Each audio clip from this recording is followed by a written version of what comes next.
untuk menjalankan materi pada pertemuan 8 dan pertemuan 9, Anda perlu mendownload file aset chip dan lib chip yang sudah saya upload pada materi pertemuan 8 dan 9 di Google Classroom ataupun pada e-learning untuk kelas C1, Google Classroom untuk kelas C2. Setelah di-download, silakan untuk diekstrak. Selanjutnya, Anda perlu membuat project Flutter baru.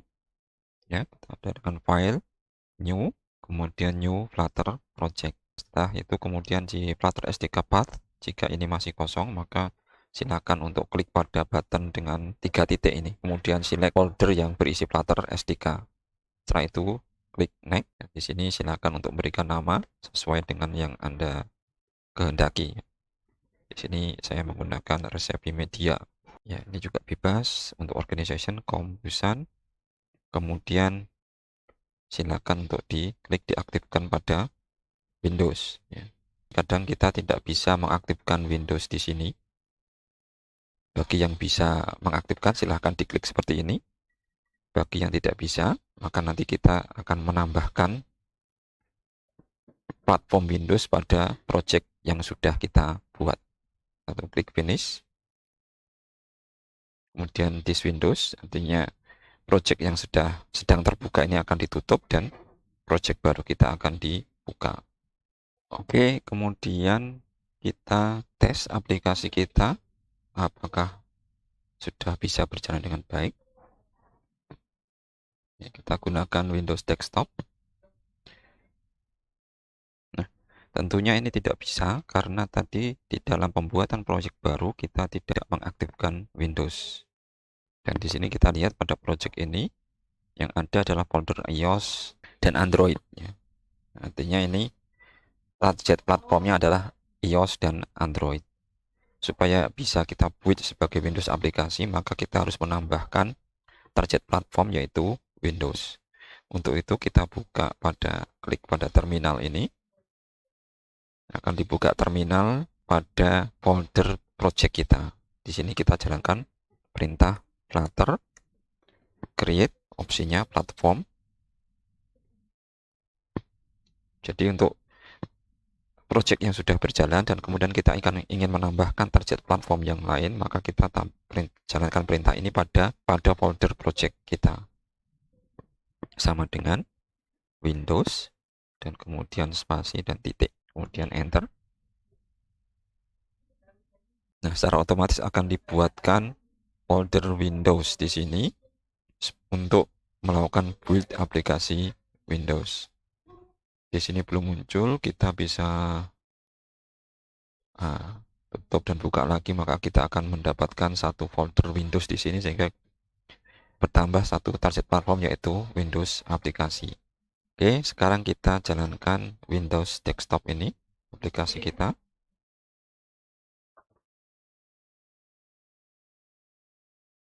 Oke, aplikasi sudah berjalan sebagai aplikasi Windows dan kita bisa cek. Ya, ini adalah kode demo yang otomatis dibuat pada waktu kita membuat project baru. Sekarang kita akan menggunakan file yang sudah kita download pada materi 89 yaitu aset chip dan lib chip di situ. File-file yang ada di dalam assets chip kita copy, kita akan tambahkan pada project kita. Kita membuat satu folder baru, kita klik pada folder project ini, SP Media, kemudian klik kanan, dan di sini kita tambahkan directory baru, directory. Kita beri nama assets. Nantinya sebenarnya kita bisa memberikan nama bebas di sini ya. Asset. Setelah itu kita kopikan file kita di sini. Klik Ctrl kemudian di drag ke situ supaya dikopikan bukan di move. Ya, Ctrl drag ke asset. Kita lihat ini ada tulisan copy di situ. Kemudian ini copy specified directories dan kita klik OK. Maka otomatis di dalam assets kita ada directory ini yang berisi file-file yang akan kita butuhkan. Kemudian kita juga akan menambahkan atau mengganti file .dat yang ada di directory lib ini dengan file yang ada di libzip ini. Kita buka. Nah, ini ada beberapa file di sini.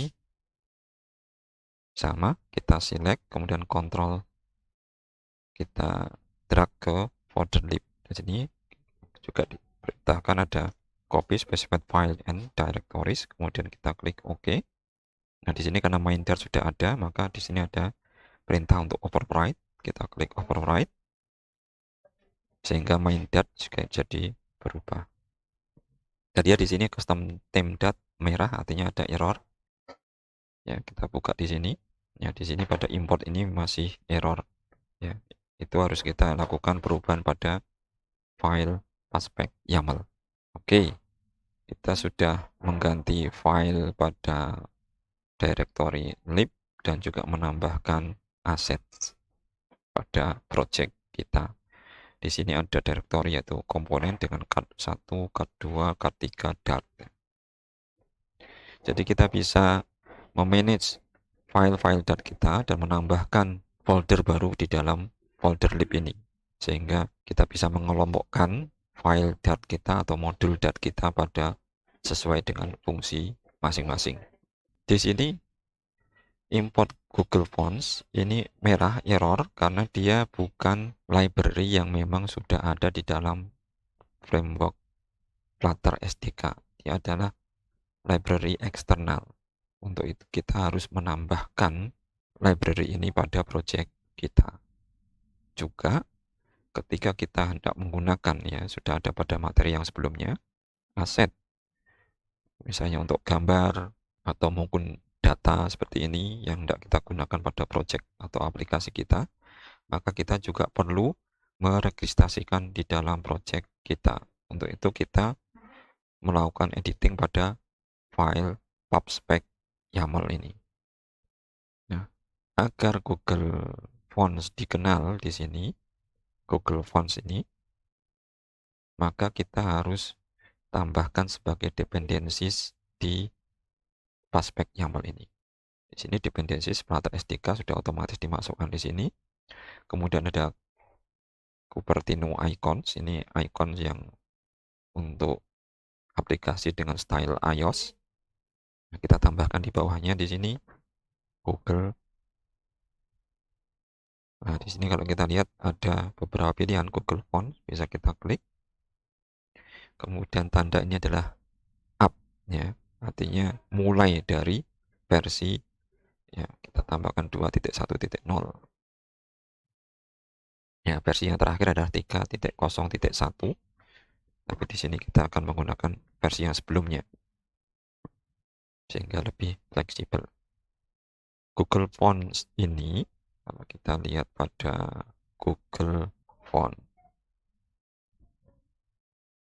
ya, di sini adalah terdapat banyak sekali font yang bisa kita gunakan untuk aplikasi kita, berbagai pilihan font. Jadi di Flutter kita bisa menemukan pada pubdev ini, di pubdev package kita bisa menemukan berbagai library yang bisa kita gunakan untuk aplikasi kita. Nah, di sini versi yang terakhir adalah 3.0.1. Ya, ini kita harus menggunakan import dan tentunya di dalam pubspec YAML-nya kita harus menambahkan tadi di sini Google Font 2.1.0. Kemudian kita jalankan perintah pubget ini, kita klik di sini. Setiap kita mengadakan perubahan pada file pubspec YAML, maka kita harus klik pubget ini untuk menginstal dependensi yang sudah kita tambahkan. Oke. Di sini ada error building with plugin requires symlink support. Dan di sini ada perintah please enable developer mode in your system setting. Ya. Ketika kita jalan pubget ini tadi kita lihat sebenarnya di sini sudah errornya sudah hilang karena kita sudah menambahkan dependensinya, sudah di-download. Kemudian ketika akan dijalankan atau di-build, ya, setelah kita tambahkan ini maka akan muncul exception ini. Building with plugin requires symlink support. Ketika aplikasi kita masih sederhana seperti sebelumnya, pada Windows setting defaultnya itu sudah bisa kita gunakan untuk menjalankan Windows desktop atau kita develop aplikasi Flutter. Akan tetapi ketika kita sudah menambahkan beberapa plugin tertentu pada Flutter kita, maka kita harus enable developer mode pada setting Windows. Untuk itu kita bisa menjalankan ini. Kita bisa copy ini ya. Tadi suruh kita diminta setting ya. Kita buka di terminal atau kita membuka command prompt bisa juga. Terminal, kemudian kita start ms setting .2 developer ini. Ini bisa kita jalankan. Kalau kita enter, maka kita akan masuk pada setting Windows dan di for developer di sini. Atau cara yang kedua adalah kita membuka pada start Windows, kemudian setting ini kita klik, kemudian memilih update security di sini, dan di sini kita klik pada for developer. Secara default settingnya adalah set load apps, artinya bisa menginstal aplikasi pada Windows dari resource yang lain. Artinya ketika kita develop Flutter, maka tentunya langsung dari Android Studio akan diinstal ke Windows. Tetapi itu tidak cukup ketika harus advance ya, development feature-nya harus advance. Maka kita harus aktifkan developer mode ini. Ya, di sini ada turn on developer mode, kita klik yes. Ya, supaya bisa langsung kita jalankan, maka beberapa perubahan yang di sini kita klik apply. Di sini juga kita klik apply, confirm, apply. Oke. Jadi kita sudah apply seluruh perintah di sini. Ya, jadi developer mode kita aktifkan. Kemudian kita pada remote desktop nanti biasanya ada tombol-tombol yang memerintahkan kita untuk apply perubahan yang ada. Nah, kita apply di sini. Setelah itu kita tutup. Ya, ini sama ya dengan ketika kita menjalankan start ms setting developer. Begitu juga.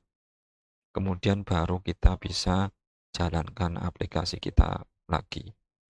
Oke, bisa dilihat di sini bahwa sekarang aplikasi kita bisa kita jalankan. Aplikasi Flutter-nya. Kemudian kita sesuaikan jendelanya sehingga kita bisa kita tampilkan secara berdampingan dengan Android Studio kita. Ya.